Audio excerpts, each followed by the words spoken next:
Hey Eurovision fans, we have the photos from day one of rehearsals at Eurovision 2025. It's the first half of the first semi-final, 7 countries in total. We're going to look at the 3 official photos that were released for each of the artists, go through and see what new information we can get and if this could affect qualification. So let's kiki. Hi, my name is Tom. I'm an Irish Eurovision analyst, and you can find all of this stuff on my Eurovision channel. I'm going to address this right at the start because I know there's some people who think that it's just too much to analyze these photos. Girl, I'm a big Eurovision fan. I'm so excited about seeing everyone's performances. So yeah, I'm going to overanalyze the crap out of these photos. That's just what I do.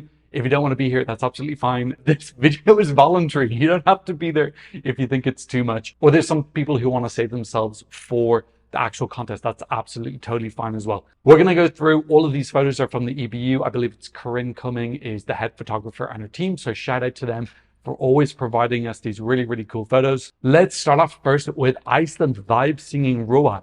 This first photo, oh my God, this is a really cool first photo. The boat looks so freaking glammed up. I love that we've got Vibe on the side. That's so cool. We've got the little life ring. Those are like the really fun little details, which I just think elevate this and give it more like a fun, whimsy, happy, bubbly vibe. That life ring is so much fun. I love that the backup dancers have got like these dungarees now, like sailors. They've got bucket hats. It looks like their t-shirts have got like palm trees and steering wheels on. These are the small little details which I think are so vibrant and fun to look out for. So I'm really loving this like deluxeification. This is what I wanted. This looks more expensive. It looks more thought put in. And I think that kind of like high production is good to offset their kind of like crazy, wacky spontaneity. Similar thing with Jedward. You know, Jedward were crazy, wacky, jumpy energy all over the place. But then you saw how slick the performance was. And it's like, okay, they're being crazy and wacky, but these are professionals. They're providing a professional package. That juxtaposition between the crazy and the high production value is a really good combination. If you have something crazy, but it looks cheap, then you start getting into, okay, this is a joke. Is this taking the piss territory? It can change the perception of how people are looking at it. So I'm loving this first photo already. Looks really great. Their outfits are kind of similar to what we saw in the pre-party season. So no massive surprises there. I like that they got Vibe across that. They're really going heavily into the branding, which I think is really great. Build up a little bit of a rapport with the audience. We are Vibe. You've got 3 minutes to get across your band Vibe personality. I love the boat has got a little bit of ombre in it. The boat looks more expensive. It looks more well constructed. Hopefully they're going to be building the boat on stage and doing more with that because it's such a fun prop and it totally fits in with the staging and it just gives them more of an identity. They are the boat boys. They're the boat boys. They're the boat boys. You're not going to forget them because they built a boat and then they jumped off the boat. There's lots of boat stuff.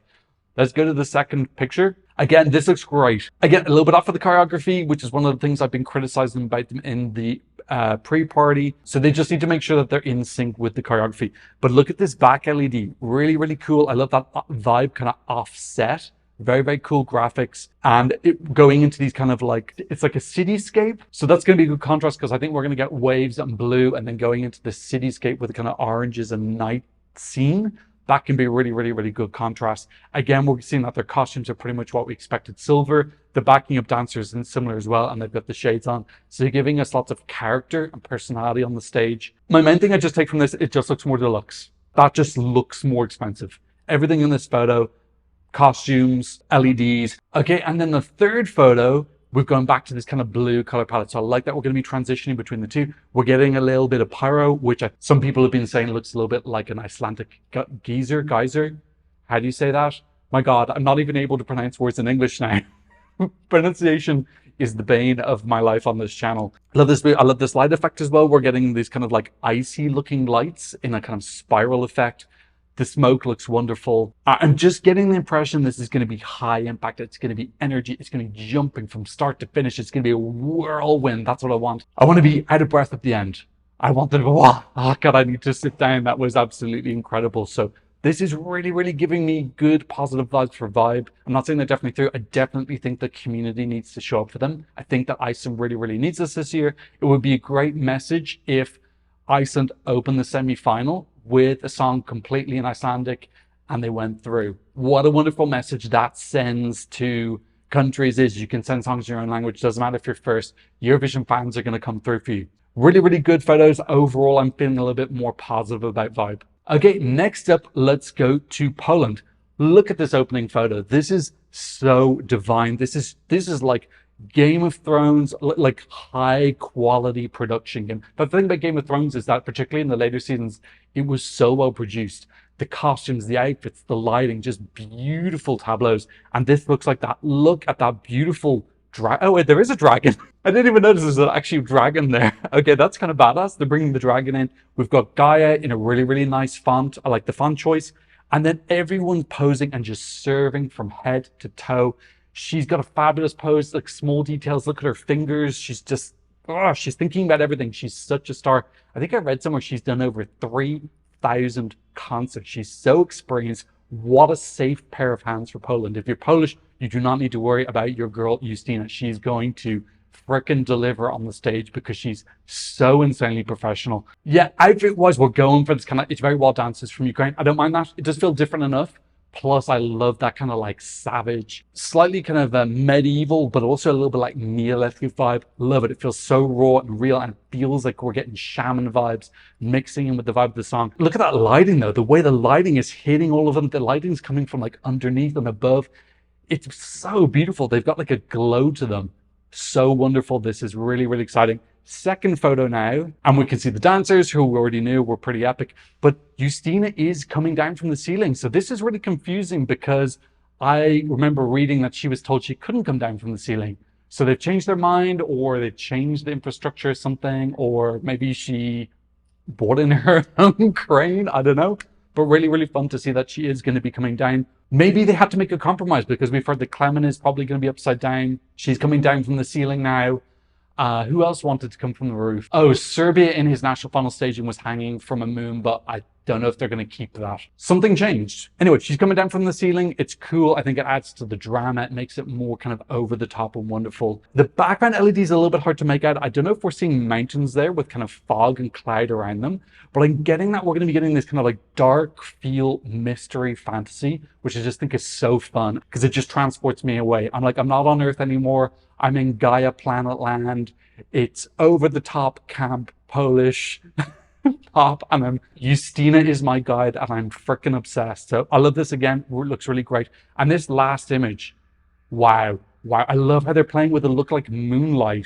This eerie blue. These dancers are fantastic, by the way. Every time I've seen them, they've been really, really wonderful. Super committed, just showing you need to have high quality dancers. Other countries take note. You cannot skimp on dancers because it really shows up. These dancers are serving head to toe looks and energy, choreography in their fingers. Incredible. And she just looks like a demon night spirit. Incredible. This beautiful effect with her hair going to the side, playing the violin, getting a little bit of a look at her outfit, giving a little bit of ninja spy vibes. So incredible. In the background, we've got the planets. Look how this light is lighting at the bottom on the ground. That is so beautiful, just giving a little bit of a contrast, giving us a white up to ombre feel, but also that light is shining up at them as well, giving this gorgeous like alien effect. The dancers almost look like blue-skinned, the one with blue people, Navi people, Avatar. I'm also feeling better about this. This looks really expensive and deluxe. So excited to see Poland. Another big hit for me. Okay, next up, okay, don't worry, it's not all going to be positive because this next photo, girl, give us nothing. Nothing.com, Nothing Burger. Go to the Nothing Burger shop and you get a double Nothing Burger Whopper. We're getting zero information here. Now, it could just be that they're saving their surprises for later. We know that he's going to be upside down. I hope there's something at the end of the show, though, as well.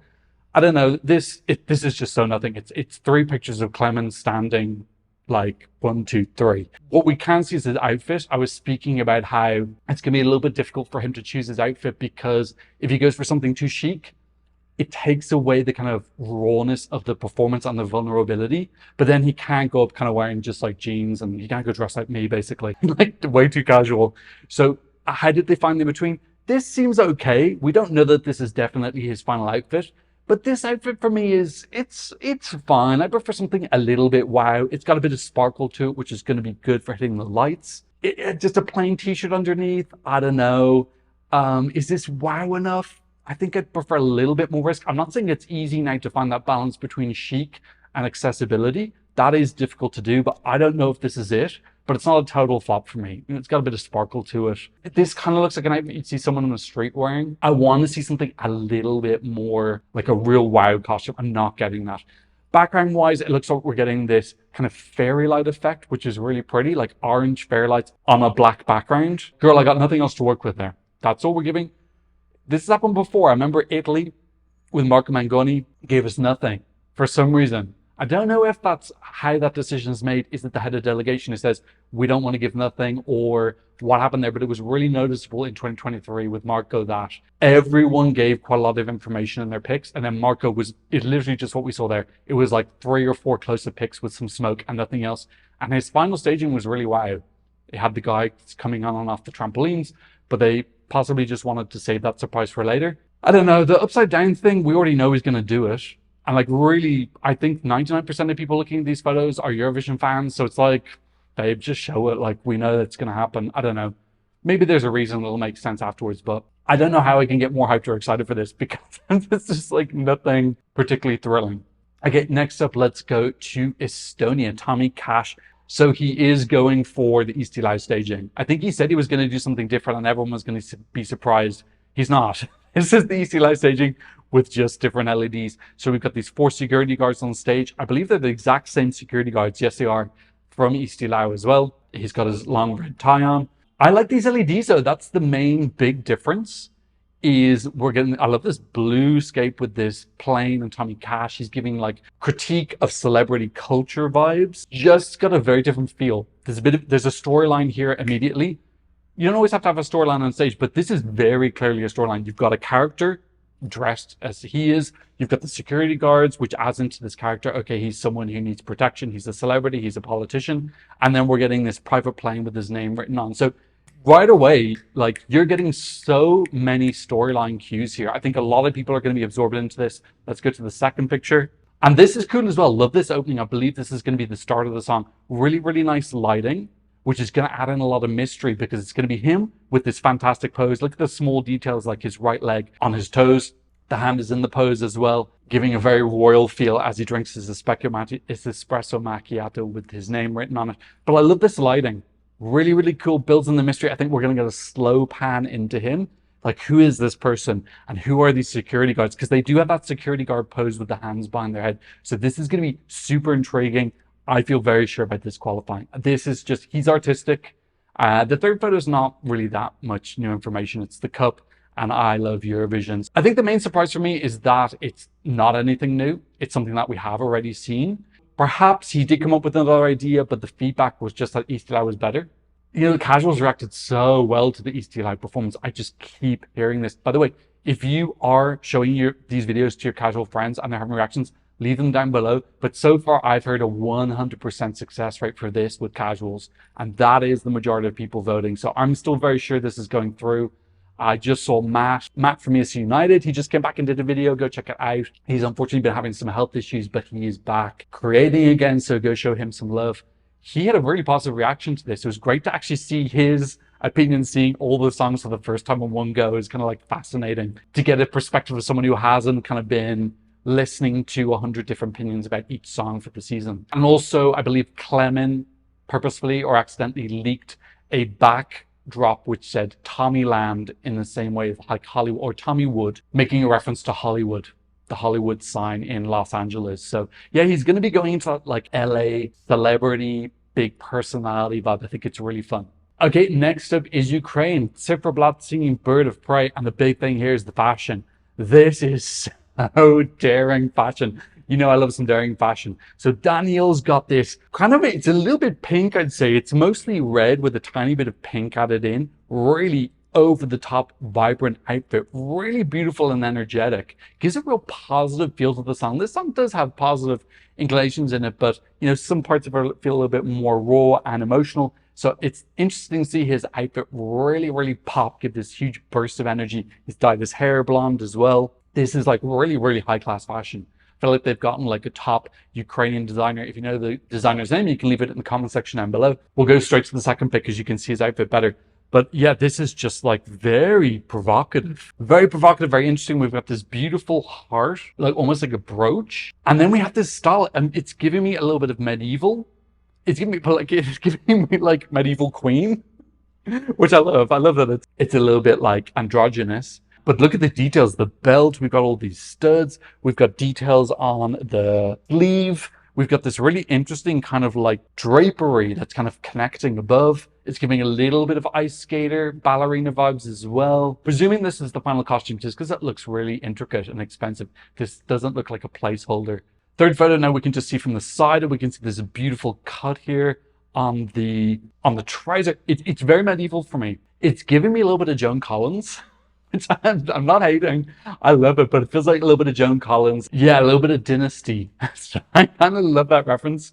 And let's go back to the first pick. And we can see the guitarist has a also wonderful outfit in blue. Backup dancers, we have these wonderful female vocalists who have this beautiful, one of my favorite parts of the song. Looks like they're wearing something a little bit more sheer, and we're getting a couple, maybe perhaps like wheat or flower motifs. I remember we had that beautiful wheat jacket from Tvorchi in 2023. So that's like obviously we have wheat on the bottom of the Ukrainian flag, the yellow. Love the details on this. It just looks really expensive, really, really well designed. I think it's gonna be a little bit off-putting for some people, but like particularly Danielle's outfit. I think some people might not like that, but you're not gonna forget it. I think that you sometimes need to take a bit of a risk and just like have be like, bam, wow. And people aren't going to forget this outfit. LED wise and lighting, we're not getting too much details. I'm not seeing the garden on the ground that we had in Vidbeer. I hope we get something of the garden, because I did like that. Even if it's on the LED, like something just growing on the LED, put them in a different place compared to everyone else. It just felt like it was, again, scene building. Again, not really giving too much information away. I feel like these photos are more focusing on the fashion. I did see one more photo of their outfits, but I can't find it now. We'll leave it be. If it's not out, they didn't want it to be seen yet. So really excited to see it. I want to get a little bit more information about the LEDs. This is one of the performances I'm really, really looking forward to seeing. Okay, sixth up, my goodness, is Sweden. Oh, girl, this is looking luxe. Lux. Sweden know how to do lux. Look at this light scene. We've got lights coming from everywhere. This pink and aqua. Now, pink and aqua, pink and blue is a color palette that's been done to death, but it's feeling fresh enough. And I think that's more just at the end of the song, we're going to be getting the kind of like disco light effect. We've got 3 backup dancers. We can see 2 of them female in sauna. I'm not sure who's standing directly behind. One of them is hidden. Outfits look the same as Melody Festival. Outfits were absolutely fine. We didn't need any change. A lot of the stuff that we saw in Melody Festival was ready to go. So we weren't looking for massive changes. I've heard that the sausage at the start is bigger and more luxe. The luxification, baby, that's what I want. Bigger sausages in life. And we can see that we've got a fir tree here, and we've got in this second photo, we can see the fir tree looking like a Christmas tree. Again, this is atmosphere building. Beautiful birch boreal forest. And then look at the detail of the sauna, those logs. I don't know if those are actual logs or if it's actually just like a photo, but it's just wonderful. You just look at that and it's just like, this is so different. Really similar to what Lorraine did in 2023, where she just was on a different planet. She was in a scene, she transported you away, and it was just 3 minutes of magic. And this is so similar. I just feel like, you know, this lighting here is wonderful. It's giving moonlight vibes, so that they're in the boreal forest having like a forest winter moment. And then this third photo, we've got these, I can't remember what type of leaf you use to hit yourself in the sauna, but they've got those. It's just what, and we've got the sauna prop, which is going to move. These look like winning photos, you know, like I thought that Sweden could win before. I still think it now. My opinion hasn't gotten any less. This looks expensive. It looks deluxe. It looks well organized. There's tons of ideas, but it's not too busy. It's edited. It's refined. This is what Sweden does so well. You can just rely that the production is going to be top notch. Cannot wait to see some moving clips. I presume we're getting some freaking moving clips at some point. We're just going to get like 3 photos and that's it for the whole festival. I presume after second rehearsals, we get like more information. Okay, last but by no means least, we've got Portugal. This is Napa. Yeah, babe, I'm not really getting too much here. They've got new outfits. It's giving me a bit of gap. Like, that outfits are pretty. I'm not getting any storyline from the LEDs here. Let's look at the first photo. We're getting just like a sky. The lighting looks smooth and calming. And I saw Matt in his video said this reminded me of a coffee shop song. I was like, bloody hell, that's so true. It's just like, I don't know, it's a snoozy song, and I think we've got a snoozy LED. I'm not seeing any storyline here. Maybe that is possibly an ocean with Madeira in the background, and maybe we're going to zoom in on that. That could give a bit of storytelling. Like, I'm not saying Portugal are out, but I was hoping to just see something that gave me a little bit of spark, like the Portuguese delegation really know what they're doing and I should just trust them. They've had 4 qualifications in a row. I'm just not really seeing any magic. They've got new outfits. The new outfits are nice. I like their outfits in Festival of Cansado. Actually, I thought they were really wow. I probably maybe even prefer them. Third photo, we're getting like some almost like cartoon looking clouds coming in. I'm still getting lullaby vibes. Everything about this is just lullaby.com. I want them to just give me some energy. It looks like the band's performing on stage. We've got the piano and the drums there. I want to be positive, but like, I'm not super negative. It's like, this doesn't look like a total flop, but I need storyline. That's the main thing I want. Absolute front and foremost from Portugal. I'm not getting storyline here. I'm just getting, they changed their outfits, not necessarily for the better. There's a couple of clouds and a sea. Maybe they're holding off their big secrets for later. Something will happen, but this makes me still think that Portugal is not qualifying. Okay, that is me over analyzing the first 3 photos from the 7 countries in the first half of the first semi-final. I think the photos for the second half are out as well. I'm going to keep it separately just so these videos a little bit more easy for me to upload. My internet connection sucks right now. My God, it is so slow. I might as well have one of those crappy dial-up modems. So it's just easier for me to make the videos smaller. I've only got a couple more days here. I'm heading back to Europe, but I will do a separate video for the second half of the first semi-final signs. I've already seen some interesting developments from those. What did you think about these photos? Who went up in your estimations and you think now is qualifying? Who went down in your estimations? And who are you worried about? Leave me a comment in the comment section down below. Thank you to those who've been supporting me on PayPal and buying me coffee. If you want to support the channel, I'll leave you a QR code here and a link in the description. Shout out to my first YouTube member. I started a YouTube membership because some people don't want to use Patreon. If you want to join that, so check it out. There's a new join link on the channel. And of course, thank you to my wonderful patrons for patronizing me from all around the world. On my Patreon, you can get loads of fun Eurovision stuff. Go check it out if you're a fan. But of course, thank you so much just for being here. Hope to see another Eurovision analysis video very soon. I'm doing videos every day now, okay? Bye.